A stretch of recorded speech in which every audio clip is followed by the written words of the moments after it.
à tous et à toutes, ici Sratix. Aujourd'hui on se retrouve pour une nouvelle vidéo. Donc là je vais désinstaller un truc que j'ai pas forcément aimé, je vous avoue. Donc je vais vous montrer plus tard. Hein. Le boîtier. Bah, je vais vous montrer le boîtier. Vous allez vous en douter. L'apport. Toc toc toc. Donc je sais pas si j'ai déjà fait une vidéo là-dessus. C'est une petite BM E46. Hop.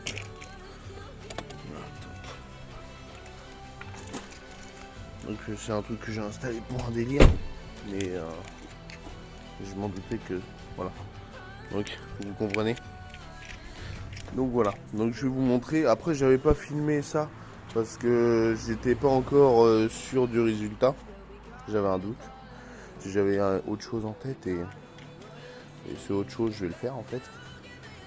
Donc voilà. Donc là j'ai démonté tout ce qui est alimentation. Donc ça redescend en bas à l'échappement. Hop là, moins qu'on voit là-bas, non, on devrait qu'on le voit, ouais c'est ça. Et je vais déposer toute la ligne pour le refaire, l'enlever et ressouder. Enfin je vais vous expliquer ça tout à l'heure, vous allez comprendre.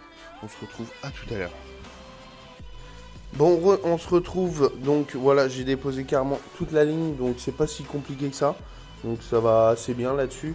Donc vous avez les 4 vis à enlever du silencieux arrière. Moi j'ai commencé par là. J'ai débranché tout ce qui est sonde lambda. Vous en avez deux, une là. Ammo, aval. Et après, au niveau du collecteur d'échappement. Donc après j'ai fini par ce support là. Donc et il y a la même plaque juste à côté. Donc c'est pour maintien. Donc j'avais fait ça. Donc franchement j'aime pas. Je suis pas. C'est cool 2 minutes, mais en fait à force ça fuit et c'est pas 100% étanche et j'aime pas trop. Donc voilà, donc on va supprimer tout ça et on va refaire comme avant. Et dans une prochaine vidéo, je pense, on va mettre un silencieux intermédiaire. Et aussi je rappelle pour les clapets, faut pas le mettre en sortie de collecteur. Comme ça, faut en mettre apparemment après le silencieux intermédiaire ou après le kata. Moi, c'est ce que je voulais faire. Mais comme vous voyez, je sais pas, vous allez voir, mais le tube est pas rond. Il est pas rond là, voilà. Vous avez un petit bord parce qu'il y a les supports. Donc je pouvais pas le mettre là. Je voulais le mettre là, mais du coup, voilà, c'est pas grave. Je vais supprimer. Donc ça fait toujours un peu chier parce que ces petites merdes, ça vaut une petite fortune. Donc voilà. Donc il n'y a rien de sorcier, ça va vraiment super bien à enlever, à déposer la ligne d'échappement, voilà. Donc recoucou les amis. Donc voilà, j'ai enfin retiré le petit truc. Donc j'ai fait, je l'ai retiré comme ça, j'ai recoupé sur les soudures d'origine, toc.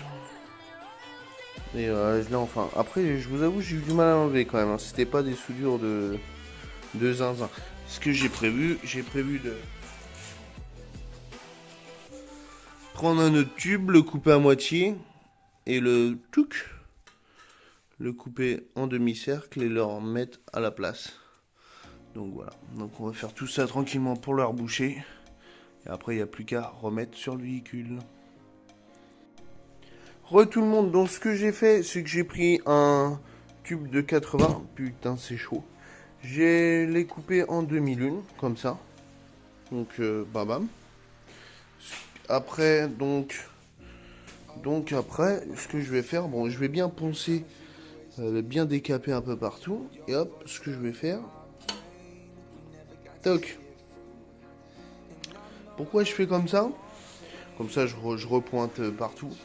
Pourquoi je fais comme ça et pourquoi j'ai pas remelé les anciennes soudures et remis le tube qu'il y avait avant? Parce que je vais vous le dire. On me l'a dit. Donc, je sais, me dit t'es con. Parce qu'en fait, le problème quand tu remets le tube d'avant, t'enlèves toujours un peu de matière quand tu coupes et quand tu remets, voilà, tu vas recouper, tu vas sûrement enlever de la matière là où t'as été et c'est pas cool. Et parce que justement, ça se trouve, ça sera pas forcément aligné en face des goujons de là et des points de fixation de l'autre côté. Donc je voulais pas me faire chier parce que quand je l'ai fait sur un pont, je vous avoue. Donc j'ai coupé, j'ai repointé, j'ai repositionné la ligne. Non, ça allait pas. J'ai remelé les anciennes petits trous de soudure. J'ai repointé là où il fallait. J'ai repositionné. Enfin voilà, vous voyez le bordel un peu. Tu renlèves pour ressouder, manani, manana. Enfin, vous comprenez. Donc j'ai décidé de faire comme ça. Ça va beaucoup plus vite. Et voilà, en fait, grosso modo, je rebouche le trou qu'il y avait. Donc voilà. Donc on se retrouve après le nettoyage. Donc voilà, comme vous pouvez voir, j'ai nettoyé là où je vais souder la plaque. Donc voilà, donc là, hop là, j'ai positionné, ça correspond bien à la plaque. Je vais la positionner correctement, je vais faire des petits pointages. Donc voilà, je la positionne, bam, je le mets.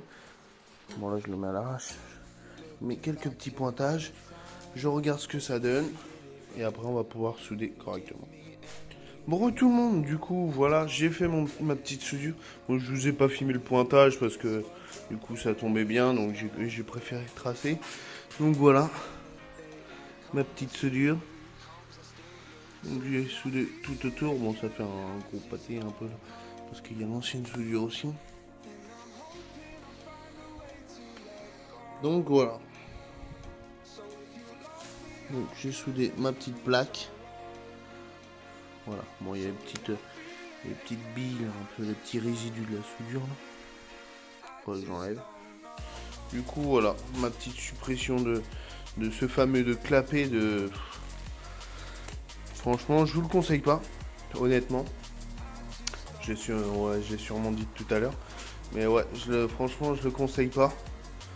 Parce que bon ça va bien pour faire un peu de bruit et tout, mais c'est pas franchement étanche. Après je dis pas qu'ils sont tous comme ça, mais celui-là il m'a coûté une centaine d'euros. Et quand tu le refermais, il n'était pas franchement étanche.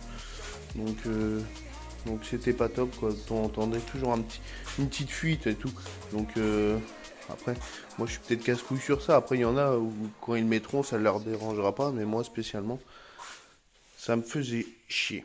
Donc après, donc on fera une autre vidéo où je vais carrément supprimer le silencieux inter. Parce que j'adore le son d'origine de ce silencieux. Donc TA Technics.